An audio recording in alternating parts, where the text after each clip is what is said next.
And now, the Purple Room. Hey y'all, Adam Gattuso here, producer of the Purple Room podcast. Just wanted to let you know before we get into this episode that we did have some technical difficulties while filming this episode, specifically with the video recording. I think my laptop just kind of freaked out a little bit running a bunch of different softwares. I'm here in Baton Rouge, David's in New York, Patricia's in Jersey, so we're trying to get this thing to run smoothly from across the country, but we did have some technical issues with that, so we wanted to give you a heads up that towards the end, about the last 10 minutes or so, there's some freezing and some lagging in the video recording. About 10 minutes in, you're going to hear some noises in the background from my laptop freaking out a little bit. But we do want to say thank you for checking out the Purple Room. We hope you come back and check us out again next week. We will be back, hopefully things running a little bit more smoothly. So let's get into the episode. Thank you. Welcome into the Purple Room presented by Clutch City Cluckers. I'm Patricia Caputo. He's David Bartholomew. And David, how has New York been treating you these last few weeks? I've been really bored. I forgot, I don't Really? have that much friends out here no more. After high school, I just left. I came straight to Louisiana. So, it's a couple of my boys. I mean, I've been doing good though. Working out, just enjoying nature. I So, agree. that's too bad. What about you? How's New Jersey? Yeah, it's good. All my friends have lives now and jobs and stuff. Like my one friend goes back to DC now. So it's a little weird, but I'm having fun. I'm on the beach a lot, so that's fun. I really can't complain. And the worst part? Everybody in New York now swears I'm from down south. Like anything I do, they're like, oh man, that's that Louisiana stuff. And I'm like, you know what? They wouldn't treat me like that down there. I'm about to go. I'll be ready to leave. The only thing people make fun of me for is I do say y'all now because it's just so much easier than you all. And yeah, that's the only thing that I've really caught on to down there. But I don't know. I don't know if you do that, David, but I do. But David, let's jump into it. Let's start off with our first segment, What's Going On, presented by Sonic on East. If you're still in Baton Rouge, where David might want to be right now, and you are a student at LSU, show your ID card, your student ID card to Sonic on East Boyd, and you can get 10% off the order. So David, some breaking news came out this week about Paul Mainieri, who retired about 3 years ago because of neck pain and said that it hurt him for a while. It got worse in 2021, but now he is the newest head coach for South Carolina. David, as an LSU fan, what are your thoughts on that? You want to know my thoughts. I can't say it. But you know what? Going to South Carolina, I got nothing but respect for Mr. Paul Mainieri. I just don't know how it's going to work out because I feel like he's approaching 70 years old. Mm-hmm. He was having those pains before when you retired. And when he retired, just in general, the whole college sports landscape was entirely different. He's entering the age of NIL now, all the recruiting, all the importance of the player now, instead of it is greater than the team at some point. So I don't know how he's going to manage that. All of those older style coaches coming into the NIL era where you got to kind of manage each player's ego very meticulously. And for any reason, a player could just leave and transfer. If Mainieri gives them some strict Stifler rules that they don't really agree with, if he's telling them you can't have long hair on this team, they could just leave. They really can just be like, I don't got to deal with that. And that's the biggest difference. It used to be that when a freshman comes in, a coach wouldn't really talk to them a lot. They knew that in the next few years they'd be a part of this team, but right now they're kind of going to be pushed to the side. Now, if you do that and you're a 4 or 5-star kind of guy, you're an ace, whatever, you as a coach have to talk to these freshmen and say, we want to keep you around. You're going to get playing time, which is something that Paul Mainieri may not have always had to do. But now the transfer portal, this kid can come in, and if he feels that it's not working out his freshman year, he goes, I can go somewhere else.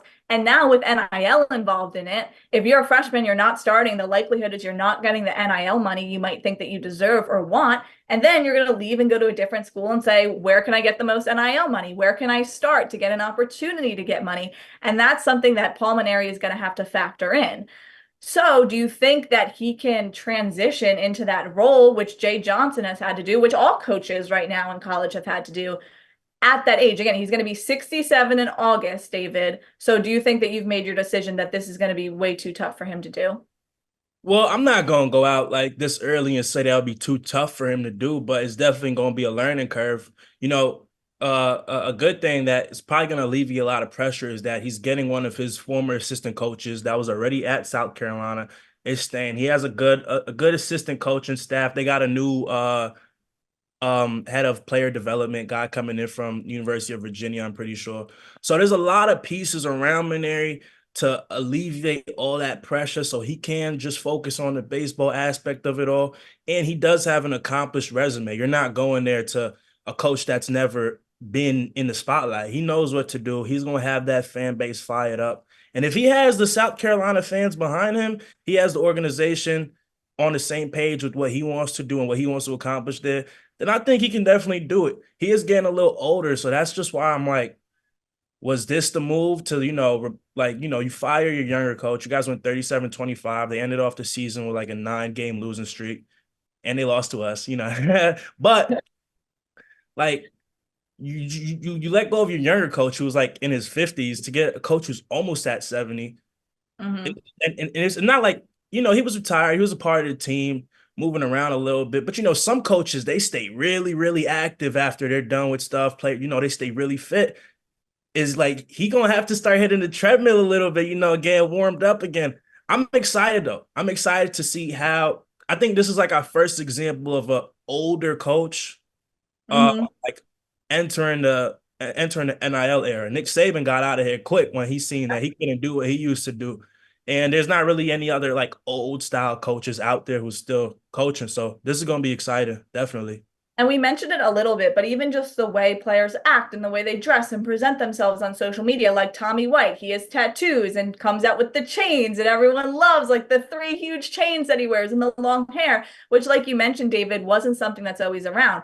My mom and I were watching the Yankee game and Alex Verdugo had a huge chain on. My mom was like, they let him wear that huge chain. Like she was shocked because the New York Yankees never allowed that. But baseball and sports in general has changed, which makes it more fun, in my opinion. But for an old style coach, even like a Deion Sanders, has a really hard time adapting to that sort of nature. And as a player, you have to say, am I going to take this or am I going to leave it?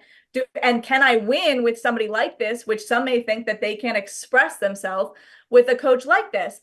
But that moves me to Jay Johnson. And one more thing about Paul Mainieri, he's reportedly getting paid $1.3 million per season. So yeah, I would be fine with the NIL, the transfer portal, and my neck issue if I was getting $1.3 million. Just saying. But let's talk about Jay Johnson and what he said this week about the transfer portal. Johnson said, my specialty is developing a program. But I think it's probably now about building your team 1 year at a time. And all of this comes from guys like Paxton Kling and Cam Johnson transferring. And then Jay Johnson having to work this transfer portal this week, signed Wofford pitcher Zach Cohen, which again, it's like you're getting a guy from a transfer portal. You're not bringing in freshmen anymore after freshman and say, hey, let's go out to high schools. You got to work this. And Wofford, they played in the playoffs against LSU. Then they bring in someone like Zach Cohen. How important was this, David, to this team who lost a ton of pitchers within the last few weeks? Somewhere in that quote, Jay Johnson also talked about how his great skills is overcoming and adapting.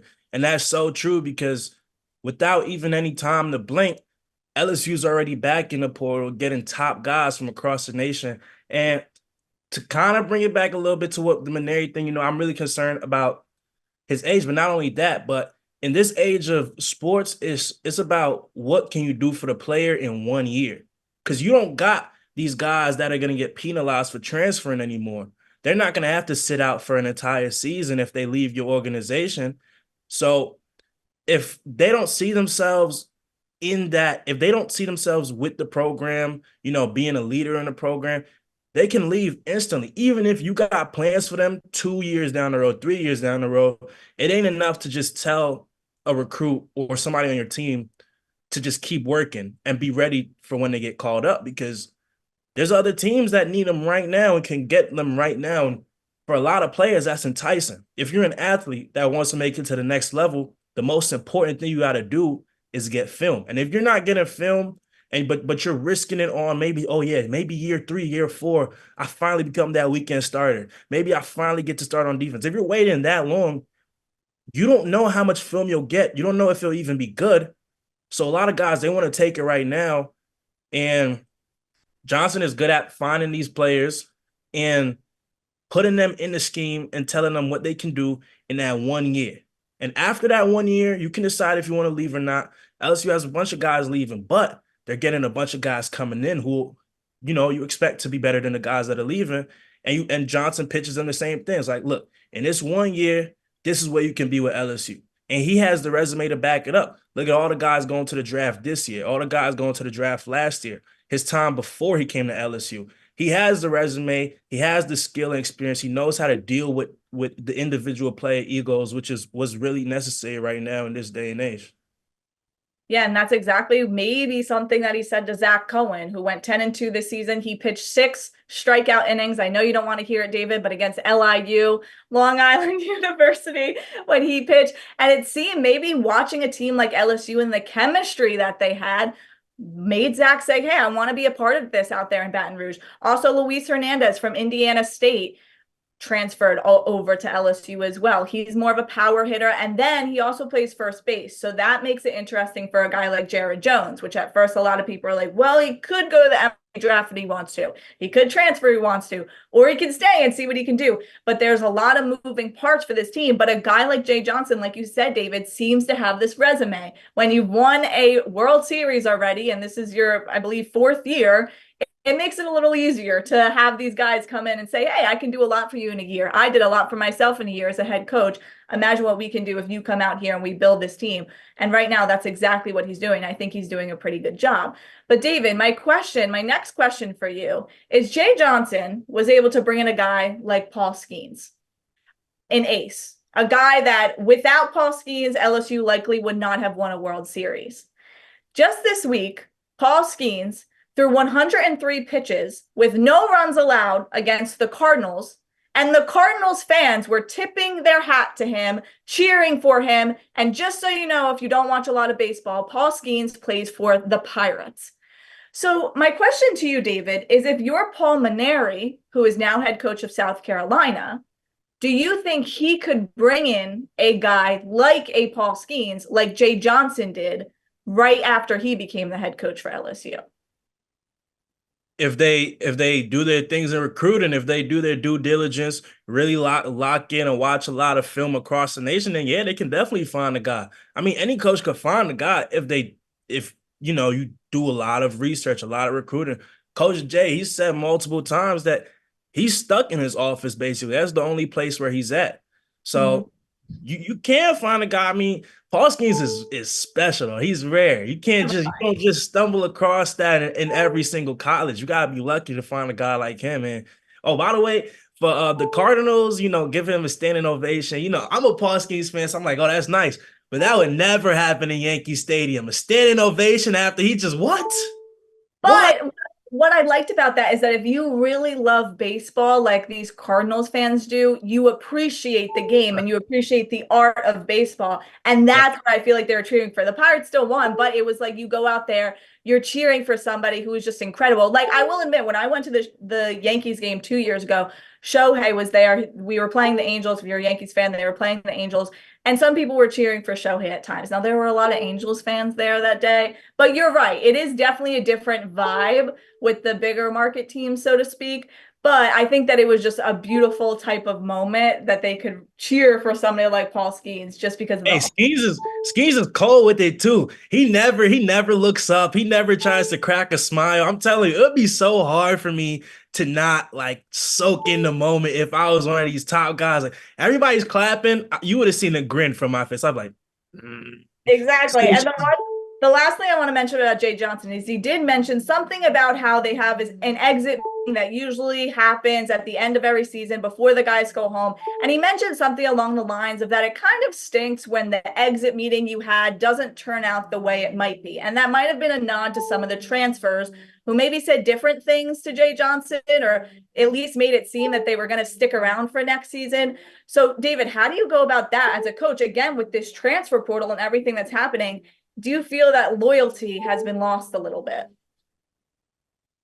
Well, kind of, yeah, but at the same time, it's kind of just, a coach could cut a player whenever they want, even after they tell you anything. A coach could tell you that you'll be here for the next however, and they could just not use you. They could cut you. So players being allowed to transfer, yeah, it kind of sours it a little. You never really know if they're telling the truth, but it's kind of just evening out the odds for them, man.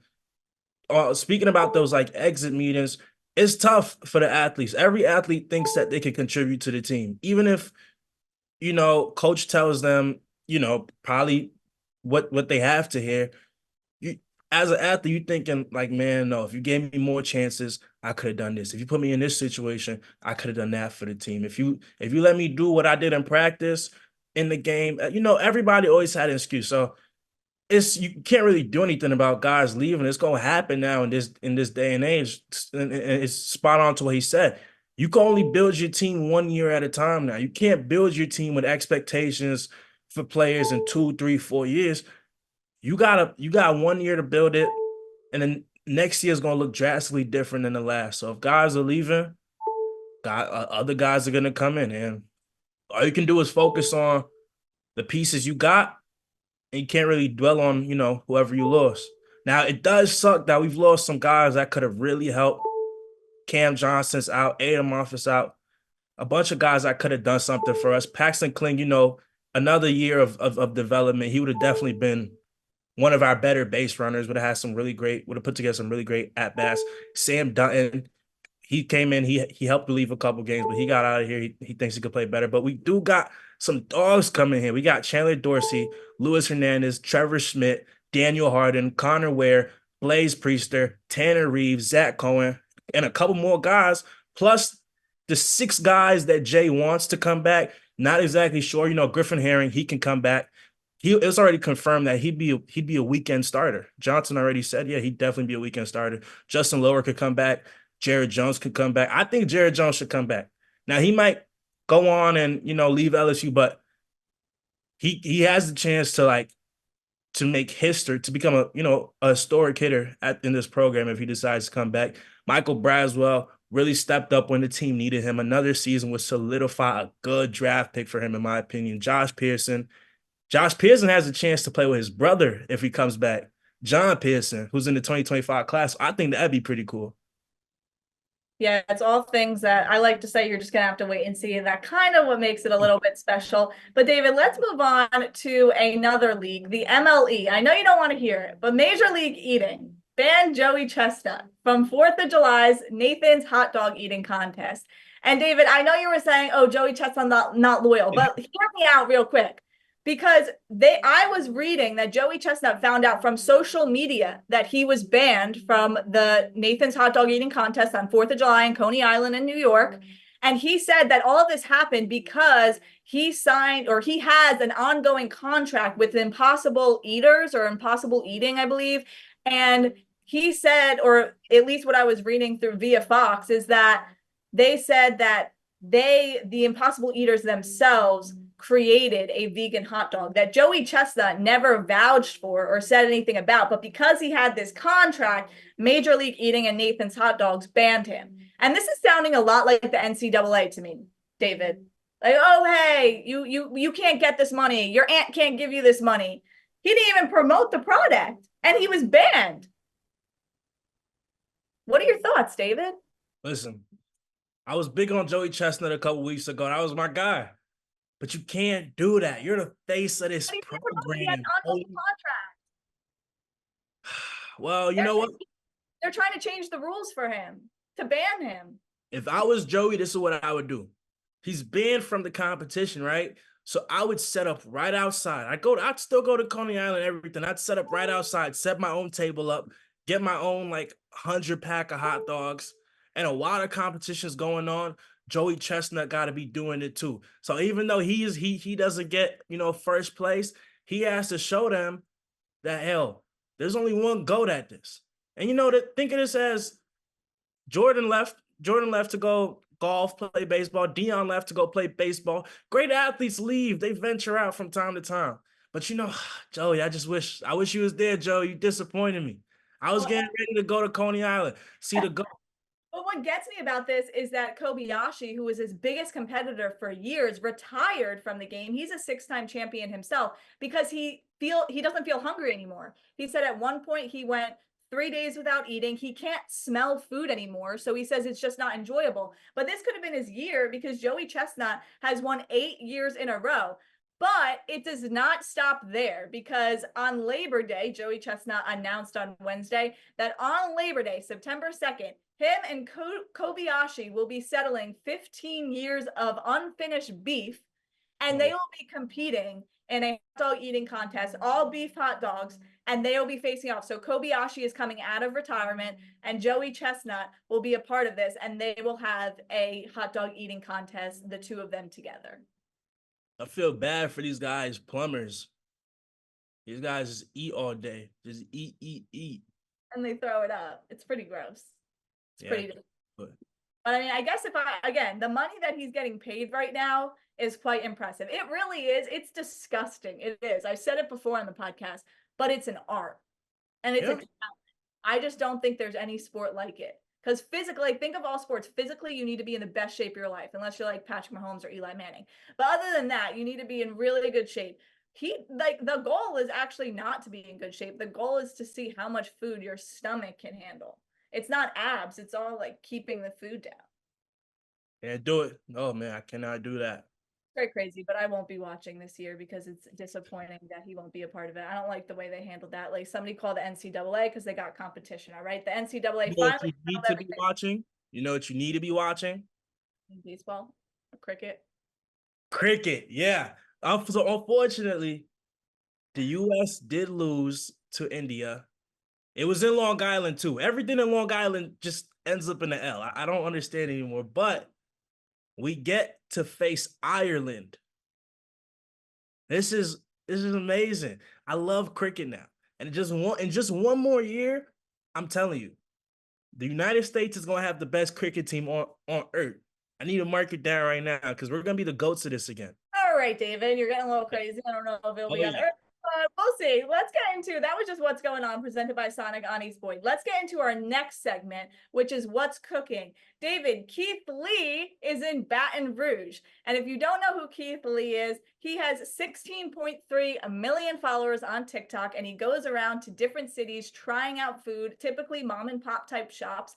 And he recently just went to Fork and Spoon. So here's the video of him showing up to Fork and Spoon in Baton Rouge and trying some of their food. There's eggs, jalapeno, cheese, grits, brisket, green onions, cheese, more cheese, and a little more cheese.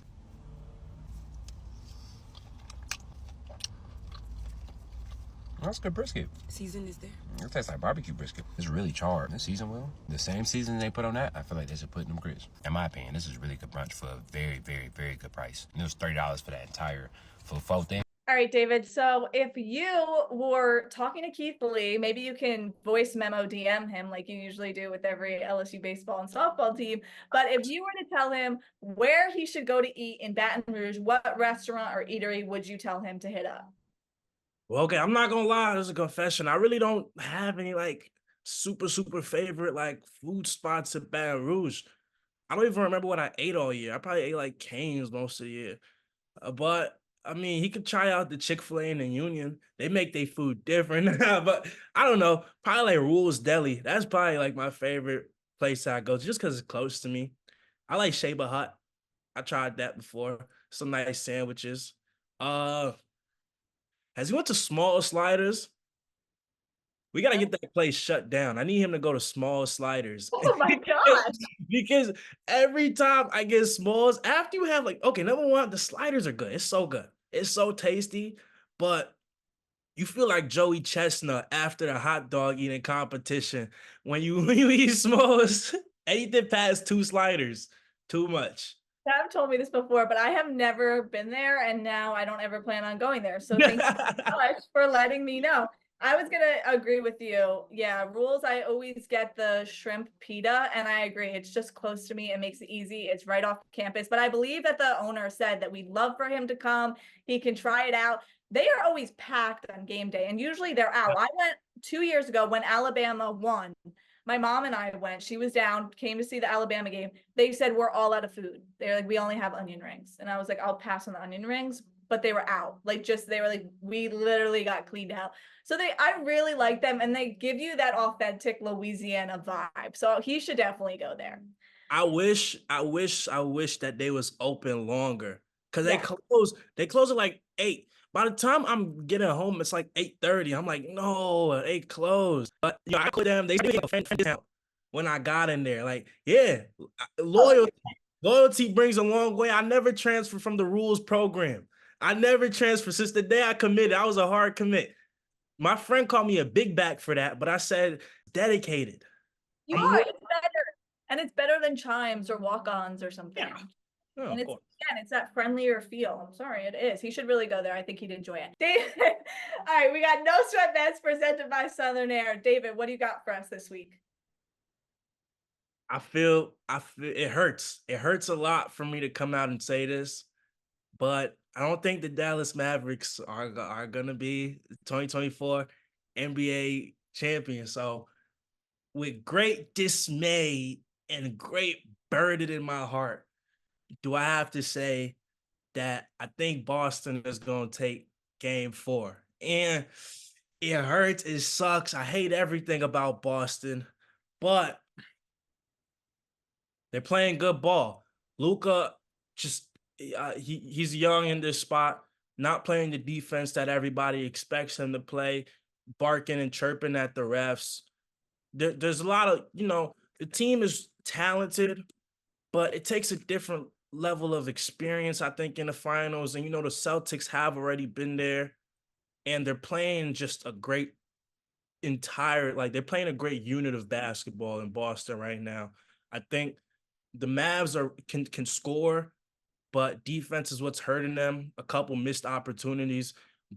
I hope to see them back in this, and I really hope that I'm wrong. I hope that I'm so wrong, and they pull out the greatest miracle 2016 LeBron James sweep of all time. But I'm gonna have to, if you try, no sweat, I'm gonna have to just go with the Celtics. What you got? All right, I'm gonna keep it on the NBA. Bob Cousy, Celtics legend, said that he's got one foot in the grave. He's 95. He's got to see a Celtics championship. Bob, you won like 9 with Bill Russell, all right? You're fine. You don't need to see another championship. But the truth is, David, they're going to win. But they're not going to win game 4. And I'm not saying sports are rigged, but I'm saying the NBA and the Mavs are really going to let just a game 4 happen. That's it. Just 4 games. The Panthers right now in the NHL are up 2-0. If they go up 3-0, that's going to be a very boring playoffs for the NBA and the NHL. This always seems to happen where you're like, are they going to allow this? So you're saying they got to rework the script? But a little bit. Like, look, if the script is real, the NBA is not allowing just 4 games to happen. They'll go for 5 because they know how good the Celtics are. There's no way they're going to allow a sweep. All right. They make way too much money to allow it to happen. But to be serious, the Celtics are going to win the championship. I hate to say it too, but the Celtics are going to win. Congratulations, Kuzi. You got one. Now, sorry, they're not winning game 4 though. All right. Fun fact. I mentioned it to you guys. I used to get clothes from Jason Kidd's Kids, hand-me-downs. I would look fly in those Nike sweatsuits when I was 4 years old. Thank you so much, Jason Kidd and the Kidd family. They can't let me down, okay? They can't. They can't let that disappointment down. Jason Kidd, Luka, Kyrie, they'll come through for 1 game. I think they're going to keep it close, but they're going to come through. Do it for Jerry West, guys, who played against the Celtics for years and years on the Lakers. Please have Recipe to the GOAT. Look, Kuzi's still alive. Jerry West just died. I think game 4, the Mavs are going to keep it alive and win the game. Hey, if I knew that Cousy said that, or you know what? Matter of fact, now that I do know that Bob Cousy came out with that, with that quote, I gotta send the Mavericks one of my inspirational messages because no, bro, we can't. I don't want you to see another one. Let's get. I mean, I'm like, you got enough, Kuzi. Stop complaining. You got enough. You've got enough memories to hold on. Listen, we don't need to see no more Celtics. We don't need to see the state of Boston winning anything anymore. They just had the TB12 Hall of Fame ceremony. Beautiful, love Tom Brady. That's the only thing I like in Boston. You guys don't need to win anymore. Come on, let's stop it. You had enough. Well, that's all we got for No Sweat Bets presented by Southern Air. That's all we got today on the Purple Room podcast presented by Clutch City Cluckers. I'm Patricia Caputo. He's David Bartholomew, and thanks for hanging with us today.